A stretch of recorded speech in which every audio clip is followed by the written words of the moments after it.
A lot of electricity companies right now are actually government run. But let's say you set up a government, well, I mean anything, government run.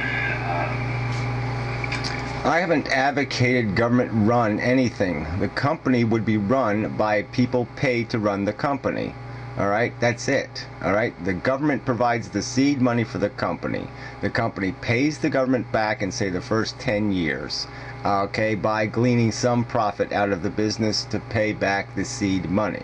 But once the business is self-sustaining in that its profits go back into into the company, or into employee enhancements of their salaries, yeah, that's it. It's run by an executive, and that executive would be somebody who could be removed at the whim of either the voters or by the representative democracy in some other way, but they would be subject to losing their job if they weren't running the business to the consumer, the public's satisfaction. Let's say we have a one-city economy and a government-run Walmart right in the middle. Right? And it doesn't work the same way for Walmart. It's just a business that provides a lot of random goods to people. Now, they don't have any sort of, this government agency isn't going to have any sort of, this government-run business is not going to have any sort of incentive to try and get its prices down. So they're going to keep spending extra money on labor. Well, why would they? Of course they're going to have incentive, because the people making $250,000 in the business are going to lose their job if they don't create a competitive business. If the consumers aren't getting what they want, he gets fired. Okay, so it has the same incentives that exist in your system, except they're not greed-based. They're going to spend extra money on promotion. They're going to spend extra money on advertising. They're going to spend extra money on paying their executives. They're going to spend all this waste because they don't have any desire to get the prices down. But when you have a competitive... Of course, like I said, of course they do. Okay, the public's going to want they're going to want the cheapest price possible. All right, under the rules that say you're going to treat employees humanely, and that's all there is there. Okay, that's all there is. There's nothing more complicated than that. All right, if the business appears to be giving the employees too much, then the consumers can rebel. If the consumers feel like they're too exploitative of the employees, well, then they can change that too. All right, but it's the people will be in control. The customer will have the power. A substantial part of the power. Industry. Let's say you set up 10 Walmarts or 10 of these stores all around the city, and they're not run by the government, they're run by private individuals that all want to earn the most money they can. What you're going to see is every one of those businesses are going to try and get their prices down. They're going to hack away at all the costs. They're not going to spend money on paying executives. They're not going to spend excess money on marketing and advertising. Well, this is a pile of crap. You already told us how the only way they can do it, and the only way they can do it is by paying employees less. They're still going to pay the executives. They're still going to pay the shareholders, because that's what they're in the business to do. That's the canard. Your argument is somehow the productivity exists, from the middle up, not from the middle down. No, it's the middle down employees that do all the productive work. It's the top half that's that's the disposable half. That's the half the business can run without. Okay, the jail keeper can be gone. We don't, you could, like I said, you could annihilate all the chief executives, all the shareholders, all the rest of you could just eliminate them tomorrow, and businesses would still run. People would still show up for work, do their productive work. They don't need these leeches. The leeches do not do any productive work. I mean, the percentage of productivity that comes out of that top 50% is 1%, and the percentage that comes out of the bottom 50% is 99%. Spend excess money on research and development they don't need. They're not going to spend excess money. Well, research and development is a kind of a different thing, because if it was an industry that needed innovation, then whatever, so we know that. But they're not going to spend extra money on people at lower level wages. They're going to cut jobs when they need to. They're going to decrease the cost of doing business. They're going to decrease their prices. They have to charge. Right, they're going to exploit people who are desperate. They'll go to China and exploit a population that they can abuse, murder, essentially. I mean, that's all you're advocating here. You're just saying that that's the competitive advantage, is that who goes lower.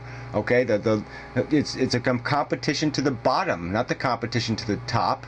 All right, the competition is all about find some way to cheat, find some way to cut the corners. All right, and that's the risk taking you talk about. And then who pays for that?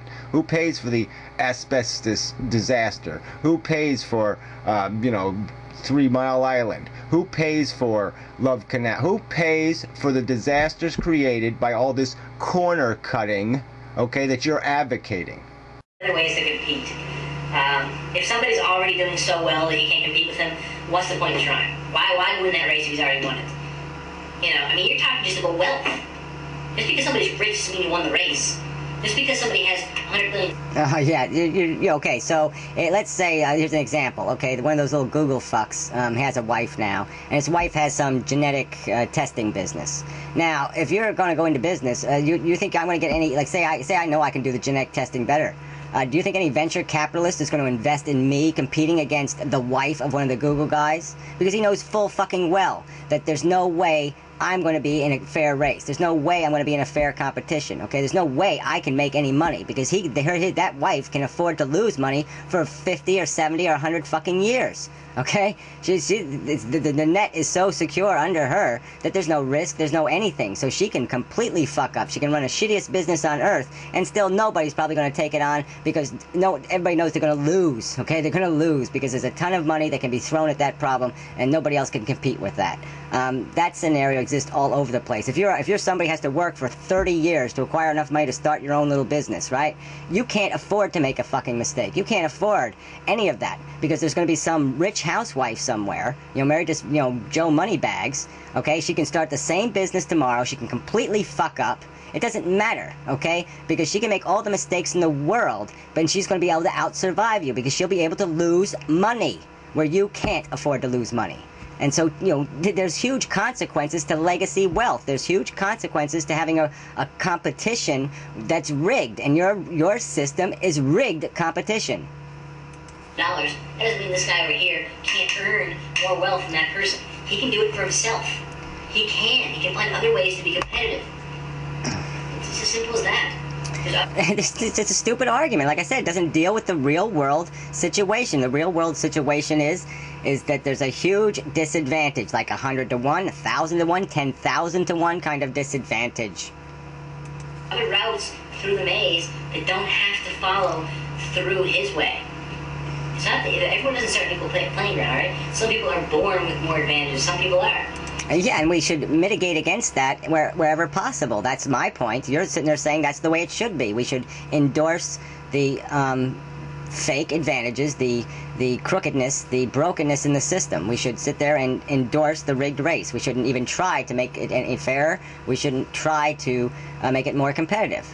You're saying let's not even try. Because why? Because you believe in some god called the status quo that you can't even defend as true economic theory, as I said, because the real theory would say things like inheritance and bankruptcy are a violation of the economic theory. People are born with intelligent brains. Some people are born with mental handicaps that don't allow them to be able to fully participate in the race as much as other people. That doesn't mean they can't. It's not impossible that somebody with a mental handicap could become the richest person in the world in America. It's the silliest thing anybody's ever said. The only way they could do that is if they inherited it. The only way George Bush got to be president was because he was the son of a president, right? There's no other way the man would have been elected president of the United States. He would never have gotten there on his own account. So it's just a pile of shit. It's a big fat lie, and you're endorsing a lie. You're just sitting there lying to me, telling me that there's some realistic chance that a functional retard could be the richest man in the world. You could run the life scenario 10 zillion times and you're just not going to come up with a scenario where that fucking works, asshole. It just isn't going to happen. It can't fucking happen. Alright? It's not totally impossible. There might be some sort of a demand that he can satisfy that nobody else can. So everybody does start on an uneven playing field, but in the end, it's up to everybody individually to do what they can to compete.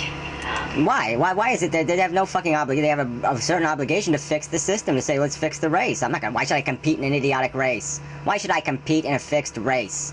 It's stupid. It's idiotic. It's like saying, I'm going to bet on a horse that has 3 legs. Well, why would I bet on a horse with 3 legs? I mean, you'd have to be an asshole to do that. And the whole thing from my analogy, I'll give you props on that. It does, if you're talking just about wealth and how people are so unfair, but then, because they're given their wealth type of thing, which seems to be your recurring theme here. Yeah, you know why it's a recurring theme? Because it fundamentally breaks your capitalist model. Your free market is fundamentally broken. Okay, the competition is broken. The whole incentive thing is broken. It breaks every little piece of your market fucking system. It destroys any value or merit it has because it just completely fucktards the competition. It completely blows up anything. Even what little fairness you could have, you just threw in the garbage by endorsing this idea that there's birthright.